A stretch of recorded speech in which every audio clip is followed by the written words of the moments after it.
Yo, it is Crazy Kurt Comics. Today, I'm going to talk about a Marvel comic book that came out a couple years ago. Very short run, only 10 issues. Not a lot of people talk about it. I think it flew under the radar for a lot of people, and I read it recently, and I just thought it was a lot of fun. It uses a lot of characters that we don't really talk about, we don't really see a lot. And again, this use of characters, I think that hurt the popularity of the book because we're not familiar with it. But I think it is also a strength of the book. But what book am I talking about? You have to stick around after the intro to find out what it is. And I'll go through the whole reason why I do it as part of my Mug of the Day series. What the hell is that? We'll talk about that too. I'm Crazy Kurt. This is Crazy Kurt Comics. Let's go! Yo, thanks for sticking around. Hey, again, do me a favor, hit the subscribe button. Spidey and me, we both want you to hit the subscribe button. I was like, hey, if even one person watches this video, I appreciate it. I like talking about comic books and pop culture things and geeky and nerdy things, and that's just what I'm going to do. I'm going to talk about it, so I might as well talk about it with everybody on the interwebs, if you know what I mean. So today we're talking about a Marvel comic book that not a lot of people talk about, flew under the radar. How did I come across this comic book? Well, that's a more interesting story for the moment. I am an avid thrifter. And one of the ways I pay for my little comic book room that you see behind me is that I go to yard sales, garage sales, flea markets. I find pop culture items, things that already have like a following, and I flip them, and the money I get from that is what I use to buy my weekly comic books. And I started collecting mugs. Somewhere along the way, I'm a big Philadelphia sports fan. I'm an Eagles fan, a Phillies fan. I wanted an Eagles mug, a Phillies mug. Then I wanted a mug for all four sports teams. Then I wanted a Penn State mug. I'm a big Penn State football fan. And it kind of grew from there. I started, when I find these mugs, and yard sales, garage sales, you get them for a quarter, 50 cents, $1. And a lot of times they're not even used. So I started collecting comic book mugs. And it got to the point where I have so many comic book mugs, I started doing a series called Mug of the Day.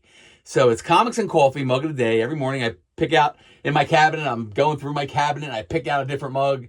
And, depending on what the mood is, maybe I'm about to see the new Fantastic Four movie, so I look for a Fantastic Four mug. And so on and so forth. That developed into a Mug of the Day series. You can go here on YouTube, and you can click the Mug of the Day playlist. It shows you every single Mug of the Day we've done so far. I also put them on TikTok and Facebook, Twitter even. And I usually pick a comic book that goes with the mug, and we talk about the comic book and who wrote it and who drew it and what it's about and why it's popular and why I chose that mug or that comic book for this mug and all of that stuff. So that's a fun little thing. And I usually put it to music. So I usually do some random edits of the comic book and the mug and splice them with 30 seconds of music, and it's a little video. Hey, and it's been a lot of fun doing that every morning. So that's kind of what I do. But today's mug, we're up to number 56. So today's mug was an Avengers mug. And where is that mug? Hold on, I'll be right back. Okay, I'm back. Today's mug was this mug right here. It's this awesome Avengers mug that I got. You can see that there. It's got the big A. And, you got Iron Man, you got Thor, you got the Hulk, you got Captain America, and it's huge. It's an overly large mug, Marvel, but this mug's great.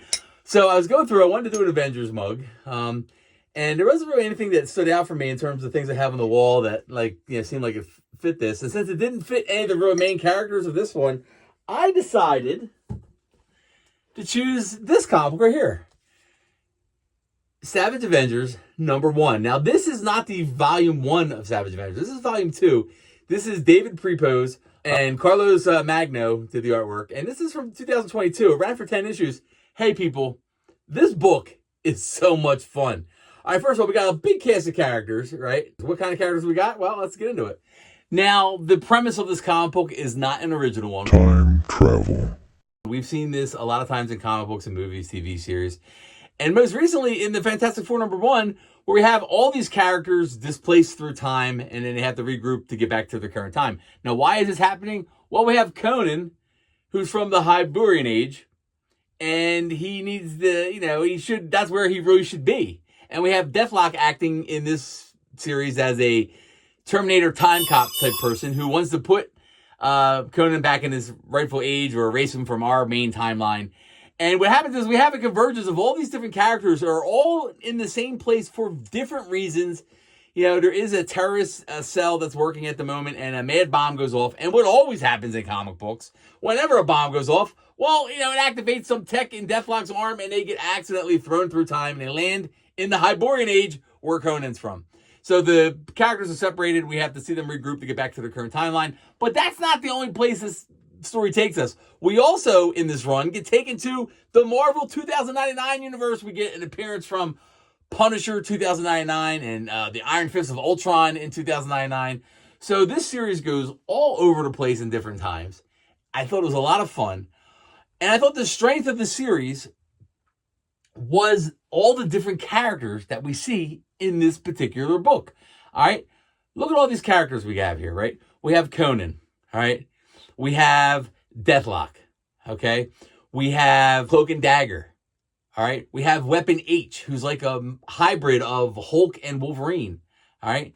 We have Elektra as Daredevil, okay? We have the Black Knight, Flash Thompson as Anti-Venom, So we have lots of different characters, and I think that's the strength of the book, is that we see these characters, and we get to learn and explore characters that we're not that familiar with, And again, that's the strength of the book, but that is also, it's undoing to a certain degree, because this flew under the radar for a lot of people. Nobody really talked about this book. It wasn't, at least my memory serves me, it wasn't extremely popular. I mean, it only lasted 10 issues, and I don't know all the particulars of it. I don't know if it was supposed to run for longer or if it was only supposed to run for 10 issues, and then they canceled it. But either way, the problem isn't the book itself. The problem is the audience, because one segment of the comic book audience, whether you're old or young, you're a modern reader, you're a Bronze Age reader or a Silver Age reader, or you like certain pockets of the Marvel Universe, and even Conan fans, there's going to be someone in this particular group that is not familiar with these particular characters. Look at Conan, for example. I have a feeling that even Conan fans would say they don't want to see Conan mix in the Marvel Universe. They don't seem like they go together. For the short time that Marvel had the license, I don't know if I want to see Conan if I'm a true Conan fan. I don't know if I want to see him mix in with the Marvel Universe. So I think that dissuaded some people from buying it. Deathlock, how often have we seen him around? He hasn't been around recently. Cloak and Dagger, I'd say there's a portion of the fan base that don't even know who Cloak and Dagger is, let alone Weapon H, Anti-Venom. How many different Venom and Carnage incarnations are there? Can everybody keep track? So I think there's going to be a portion of the audience that is not familiar with these characters and is kind of turned off and say, I don't know who that is. I don't really want to buy this book. I think that was sort of its undoing without having a main character. I guess the main character here is Conan and Deathlock.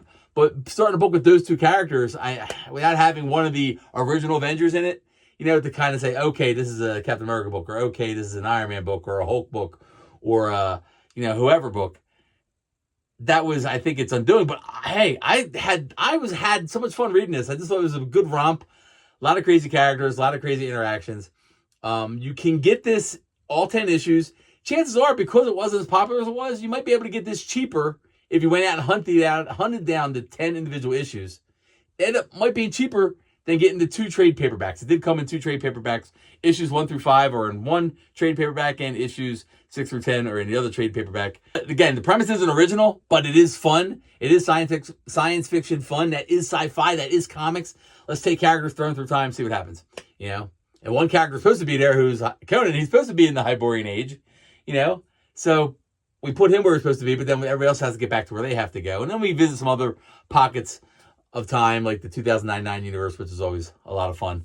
Hey, I'm a guy, I love the 90s, so anytime we could go back and revisit something from the 90s, like that 2099 universe. No, what they really need to do, they need to do the Darkhawk movie. Can we do a Darkhawk movie, like sometime, like anytime? Because I want to put my kids through college with the Darkhawk #1 I got sitting around. You know what I mean? Is that even up here somewhere? Darkhawk #1? Is it down here somewhere? Darkhawk #1? I have a Darkhawk #1. Hold on a second.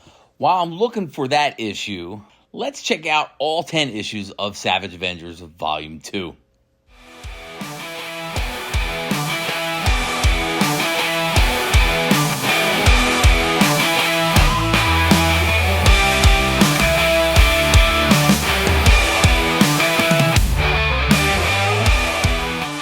Here it is, Darkhawk #1. Yeah, one of the greatest comic books ever made, Darkhawk #1.